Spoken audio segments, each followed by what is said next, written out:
Okay, welcome everyone to all of our LinkedIn folks that are joining us live, also to our YouTube folks that are joining us live. We are going to be watching comments on the LinkedIn side, so if you're on YouTube, if you want to jump over to LinkedIn and put comments or questions in there so that we can see them, that would be great. I'm going to do a quick intro of our topic. I'm going to introduce our guests, and then we're going to get right into it. So today's roundtable, we're going to dive into the essentials of building a company culture that not only fosters growth, but also drives accountability at every level. We know that most of the people here are executives in high growth companies looking to not only build culture, but really drive growth and performance.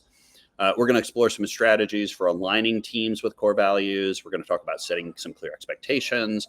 We're going to talk about creating an environment where individuals feel empowered to take ownership of their roles, really the key things that are really going to drive culture and drive performance. Again, if you're on YouTube, jump over to LinkedIn so you can enter comments and questions. We'll be watching that. Let me introduce our panelists. So first up, we have Eddie Geller.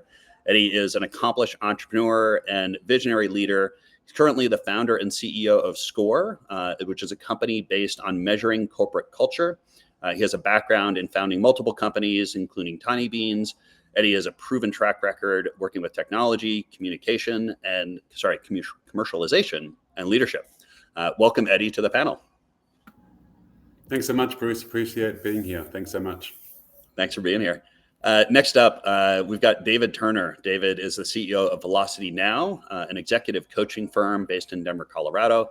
With over 25 years of C-level leadership experience, David specializes in growth, accountability, and M&A, and he's guided numerous companies through strategic transformations on a global basis. David, welcome to the program. Thank you, Bruce. Pleasure to be here. And finally, I'm Bruce Eckfeldt. I'm an executive coach focused on helping CEOs scale and exit their businesses more efficiently and hopefully with a little less drama. My experience as a founder and coach, I really specialize in strategic planning and growth and achieving sustainable long-term success. So with all that, let's get into our topics and get into our program. I want to start with just kind of a general question for both of you around just kind of how you define company culture. I think this is a term everyone throws around, but kind of practically, like when we talk about company culture, what do you mean, or what do we look at inside organizations? David, why don't we start with you, and then I'll hear from Eddie. Yeah, I mean, obviously, that question of how do you define company culture is something that has been batted around for many years, and I don't know if there's actually a single best definition, but I mean, it is a feeling, right? It is an emotion of the CEO, the executive team, and everybody else that works in the company. You can measure it to a degree, but it's hard to really get a true pulse. But I do think that it starts at the top, and it's driven through consistency, which I think is probably the most important thing, that you are practicing what you preach and are living the values, not just signed in the conference room. But I do think that it is something that is still kind of hard to define on how you tell it, but it is it's a feeling and emotion that can be measured to a certain degree. Of course, with Eddie's, what he does, he measures it. But that's my thought on it. Thanks. So Eddie, tell me a little bit about how you approach culture. I know you've got a very particular kind of angle on this, and this the space that you're in right now. But give us your take. Yeah, absolutely. So look, I mean, in my mind, very simply, culture is the environment in which people connect and work together, right? And obviously, we're talking about corporate culture here, right? So when I say connect, whether it's in person, whether it's remote, whether it's a combination, it's how people coordinate things, connect on projects together, how they turn up with their core behaviors. It's a whole range of facets. And just like you called out, through my own personal experience in building teams, and then obviously as part of that building companies, and through a ton of research, there's really a connection point of like how people connect from core values, like David said, a cohesiveness of connection and common beliefs. And once they're connected, where are we heading as a group of people, as a team? What is the future for us? What is the strategy? Which mountain are we climbing? How fast are we climbing it? I think that's a key part of, how people connect, and the right people to connect at that cultural clarity level. And the other thing is then what happens when there's pitfalls and challenges? That's the whole courage piece of like, do they lean in or do they run away? When someone falls over, is someone there to pick them up? And again, it's all those aspects of teams that I think, we know so much in all other parts of our lives, like, sports and family and other ways, but it's about how do we apply those concepts to culture in an organization. And I think they're all the same, but I think it's how organizations, and more importantly, CEOs and leadership teams define that. Because so often I'll hear that, we're family, or we're other sort of aspects of culture, which we all know is so not the case, but it's kind of an easy answer.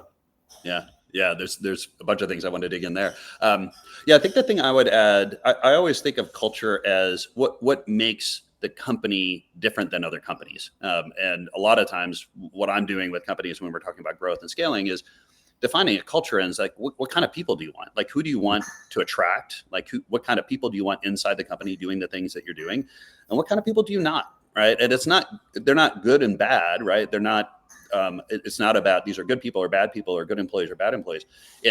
These are the type of employees that we want to amass and create this way of being and way of operating and kind of joie de vivre inside the organization that is going to create alignment and is going to create kind of synergies. I think about brands, and brands have different kind of attributes that attract certain people and repel other people. Same thing with companies, right? It's about what kind of people are you going to attract. I think one question I wanted to ask, or kind of a topic that I thought would be interesting, is do you see culture as something that's innate or something that is developed, or how much control do you have over this? Is this just something you are and you kind of just accept it? Or can you actually adjust and kind of massage and adopt it or change it in ways based on what you want to do? Eddie, why don't we start with you on that one? Then I'd like to hear David's thoughts. Yeah, no, for sure. So I love the question, the whole like nature versus nurture, but I think as a CEO, because so much, starts and stops with the CEO, the founder, the entrepreneur, the CEO sort of leads the organization, because it's really their ability to adapt and rethink their approach, because how they turn up and how they lead their people really is going to define extensively their culture. Now, clearly, the larger the organization, the harder it is to really permeate, because in my mind, culture is local. It's not global. You can set all sorts of things on a wall in head office of what the core values are, but it starts up being lived 3 levels down, 10,000 miles away. Frankly, does it matter? So I think so much really depends on the leadership, but also how that's cascaded across the organization through department heads, people leaders, supervisors. And then for me, it's about, is there enough evidence for the CEO and leadership team to rethink their approach of culture and rethink their approach of the way they lead? And I'm a big believer of the right CEO with the right frame of mind who can really build something special has to adapt, has to rethink that. That every year is a new strategy, every year is a new path. Now, is culture a priority every year? No, I wish it was, and it should be, and that's obviously part of my mission to sort of help galvanize. But frankly, I think if we can come together and convince CEOs accordingly that it's in their best interests and their shareholders' best interests to focus on their culture and people, then as a movement, we can then make that change and finally influence the CEO, because it's so hard without that data, and that in the past has just been not present. No. David, what's your take on that? Yeah, I was just thinking, I am so fortunate and lucky and grateful to work for 2 CEOs in the past, Jerry Stead and Jeff Tarr. I give all the credit to my work today and everything that I believe in, because they said that we want to be a company that is maniacal about our values. And what that meant was that we literally, and I can say this with confidence because I worked there and I was an executive at these 2 companies, but we want to hire based on our values, fire based on our values, recruit based on our values, pay on our values, reward on our values, and acknowledge on the values, right? People living them or not. And if you do that at a drumbeat cadence, and I mean like 99% consistency, i.e. maniacal about living the values, that does create a culture, because you weed out the people that don't believe in the values, because you fire based on the not living the values, and you hire people based on the values, because those are the questions you ask in the interview process as much as what their experience is. So I know it seems cliche talking about values, but when you work for a company, and I actually led a company that was truly maniacal about our values through a drumbeat cadence, and not just talking about it every once in a while, but it was the beginning of the meetings It was the end of the meetings. It was a beginning of the discussion. It was our compass. It was our GPS. And I think that defined the culture. And it showed up in the culture scores and the engagement scores. And of course, the one company that I started out, that I learned the original concept of Maniacal. We went from 320 million and it sold for $44 billion 2 years ago. So you can't argue with that. A lot of numbers there. A lot of zeros. A lot of numbers, a lot of shareholder value. Yeah, I think one thing that I've kind of learned, so most of my work was with these companies that are in this kind of 10 to 100 million range that are in kind of high growth mode. And the way we've kind of approached culture primarily through values is thinking about like a set of DNA that a company has, has a possible set of values. It's not every value, but there's maybe 2 or 3 dozen kind of possible values that you could have based on your kind of underlying DNA. And there's a certain amount of expression or choices that you make based on intention and based on environment that kind of bring certain ones of those out. And one thing that I've kind of found that's been really interesting is based on kind of what strategy we're trying to execute or where we are in the growth process or what sort of priorities we have for a given quarter or for a given year, we can kind of lean on or we can focus on or emphasize certain values to really kind of help us achieve our goals. Now, again, it can't be anything, right? I can't just randomly choose a value. Like I have to have some kind of evidence that we have this capability or this nascent kind of ability to do something, but we can kind of zero in on it. We can say, hey, look, these are the 2 or 3 things, 2 or 3 values that are really going to help us execute on our goals. And I found that's a really interesting way to kind of both accept that, look, we are who we are, but we do have some kind of choice and we can be intentional around this, and we can be intentional around what we're trying to do, like what's going to serve us well. Let's get a little bit more into values, because I think that's a really key part of culture. But how do you each kind of figure out values or discover values or express values? Any kind of tricks or processes or methods that you've seen that a company can kind of understand what their values are, what their potential values are, or how do you get them to the surface? Eddie, I'm curious, what do you use, or what are some techniques that you've seen work? Well, so I love this topic, Bruce, that's for sure. And just before we start, I guess I shared the how. I just want to comment on the core values in general.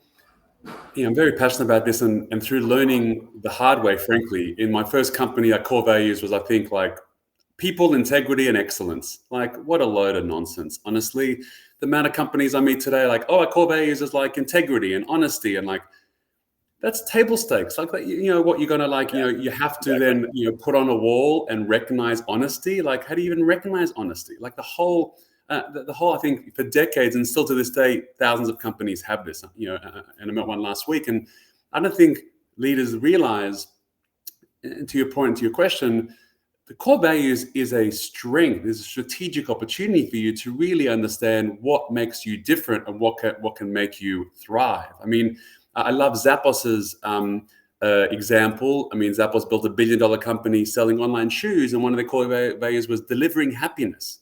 Delivering happiness connected to shoes.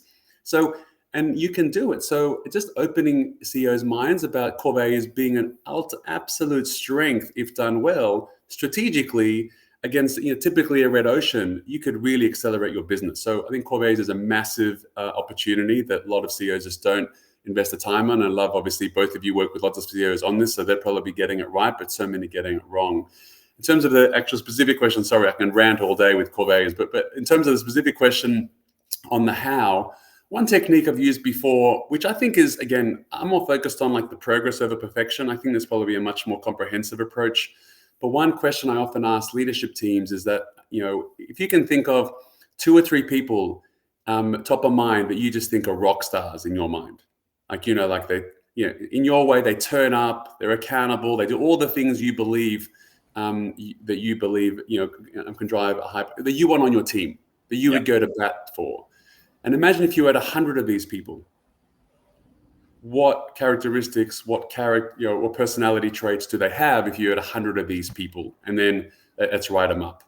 And typically you'll get a whole bunch of standard ones, but then you may, if you lean in more, you'll get a bunch of unique ones, especially across a broad of like a leadership team.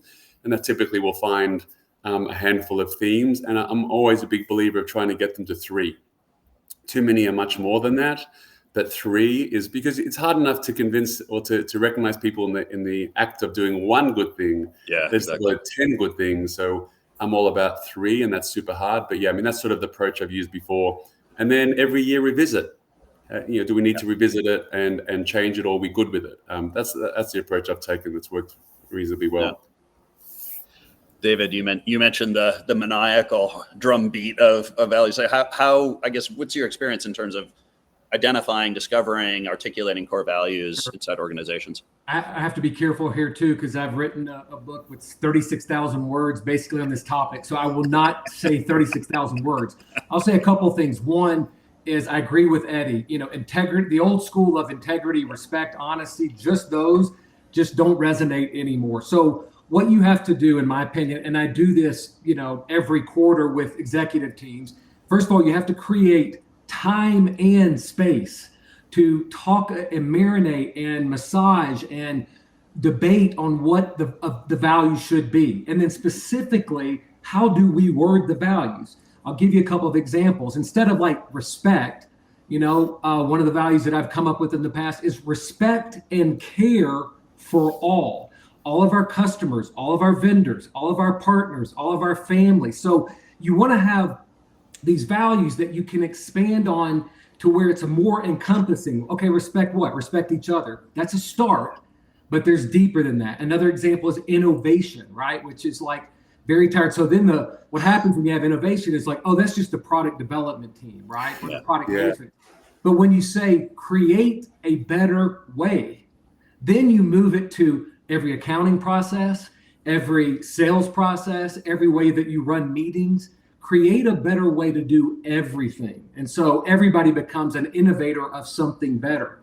So create the time and space to massage and debate and come up with taking it from integrity to integrity, always, from respect to respect and care for all, right? And so I think that's what is missing with most, is they just don't create the time, i.e. 4, 5, 6 hours or a day, in the space. All we're going to talk about is the values. And that when you do that, I just did this for a company 3 weeks ago, the excitement level, it went from we believe that or we think that values are going to be good to I feel the values might be good to I believe that the values are going to be amazing. And that's a big difference between those 3 levels. Yeah.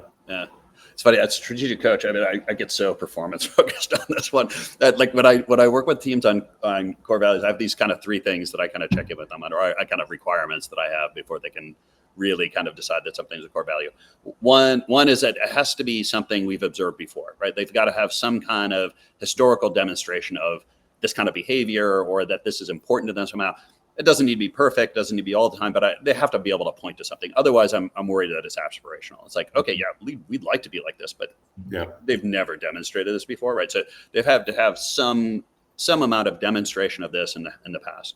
The second thing is it has to help us make a decision, right? Like I want core values that are going to help guide our decision making, because fundamentally, I find core values are a tool to help us decide how we're going to make decisions and how we're going to do that. We're going to go path A, B, and C. If A, B, and C are, all more or less equal to get us to a goal, core values should help us decide that, A is definitely the way, because B and C are not aligned with our core values. But the third one I've started to do, which has been interesting, is they have to show me what the trade-off is. And I use something called an anti-value. They have to show me, well, what is the thing they're willing to give up to live this value? And my test is I have to be able to take that and flip it around and give it to another company and still have it work. So they can't say like honesty. Well, it's like, okay, I don't know. I mean, unless maybe you could take the CIA or something like that and say that they have a value of dishonesty, but like I have to be able to take the anti-value that they've chosen, and another company could take that and make that a value, and it's totally valid. And the reason is because I want it to be a trade-off. I want it to be a decision. Like in order to live this, we're willing to give this up, and this other thing is important, or could be a good way of doing things, but we're choosing to be this way, because I find that really helps give kind of meat to it and understand that they are making a trade-off and they're making a conscious decision to be this way and not that way. And again, to really differentiate themselves culturally from I'll make a quick example there. Yeah. I remember very specifically 10 years ago going into the office of the CEO when I was the CHRO of Digital Globe, the satellite company, and I brought a tens of millions of dollar deal to the table. Not, a couple 100,000, like meaningful for a $700 million company. And I remember I presented it and I'm like, it has this 1% gray area, 1% gray area. And I remember Jeff looking at me, integrity always, we're not doing it. Yeah. And that was it. And we walked away from a $30 million deal that would have moved our stock price, but he's like integrity. That's what I say maniacal about the values. It's the big difference, right? Yeah. Just another example, actually. On that, if you're familiar with a company called Atlassian, they have collaboration software, Jira. If you haven't heard of it, check them out. Obviously, a very large company globally. And I remember, and actually, I was schooled on this because this would probably be 2003, 2004. So I still had it up on my wall and the people's integrity, excellence nonsense. But I remember going to their offices because they're an Australian company, and it said, "Don't beep the customer. Like, don't fuck the customer." And there's it leaned into their culture because that's their culture, but also like that's such a strong statement to every single person in the organization that we're going to do everything not to screw over the customer. Like, it's just so powerful as opposed to like, we're all about our customers or customer obsession or customer happiness. Like, they're fine. And there's definitely benefit in customer obsession. Like, I see it, but that's like the next level. And I love that example because it leans into what they're really passionate about. And that's permeated everywhere in every way around how they sell things, to how they contract, to their policies for, if customers aren't happy and all the make goods. And I think that's really, again, profound, but really, again, across the fabric of the organization, drive strategy, something as simple as that. Yeah. And I know Scott and the Atlassian team well. And another one of their values is no a-holes. Yes. Which awesome. is listen, one bad apple spoils a bunch. And if you're living the values, if you are toxic or you're not, living the values, you're out.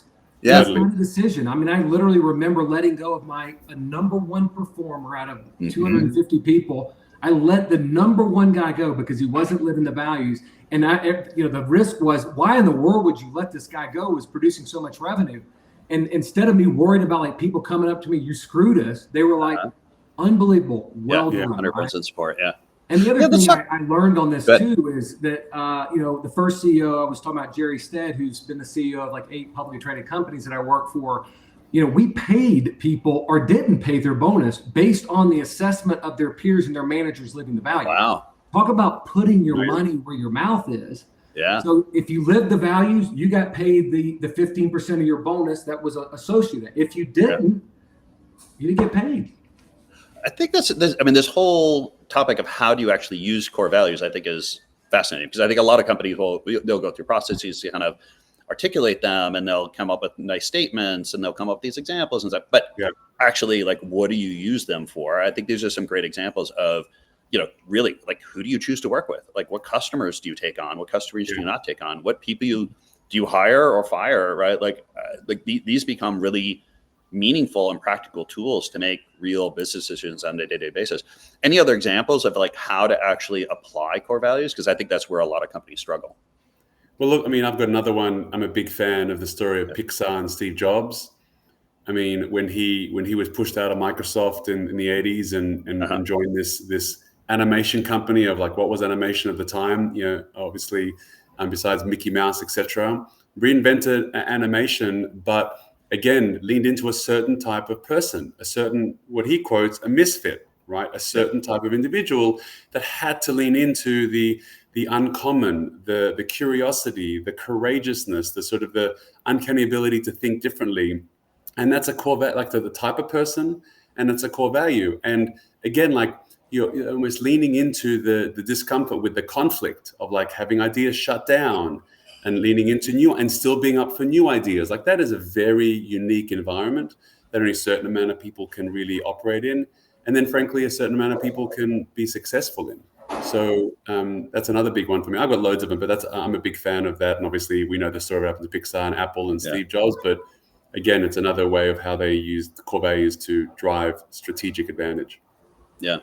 Yeah, I'll say that this may be, I have a saying that I created years ago, and then as I've seen it play out in truth through 11,000 hours of coaching C-level executives, I keep saying it. Although today might not be the best time to say it, but the saying is relationships and values trump results.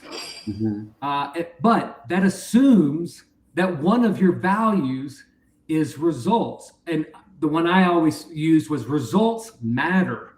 So, the problem with values with a lot of CEOs and executives, like, it's too soft, right? It means if we're just being nice to each other, respectful, we're not performing.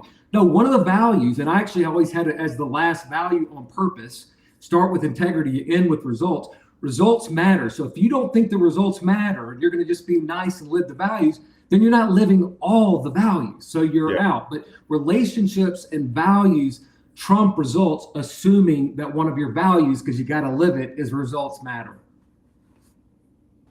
Anything in terms of like hiring? Because I think there's a lot of people struggle with that. They're pretty good at like skills and experience and things like that. But in terms of evaluating kind of cultural fit and value fit, any kind of techniques or tools that you've seen companies use to help evaluate candidates in the hiring process around this? Yeah, I'll start on that one. I'll tell you the form of a story.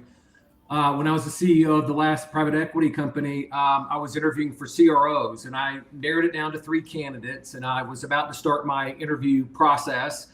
And I only do 30 minutes for the first interview. And the reason why is the very first question I ask is, just tell me about your leadership philosophy. That's it. No, I really.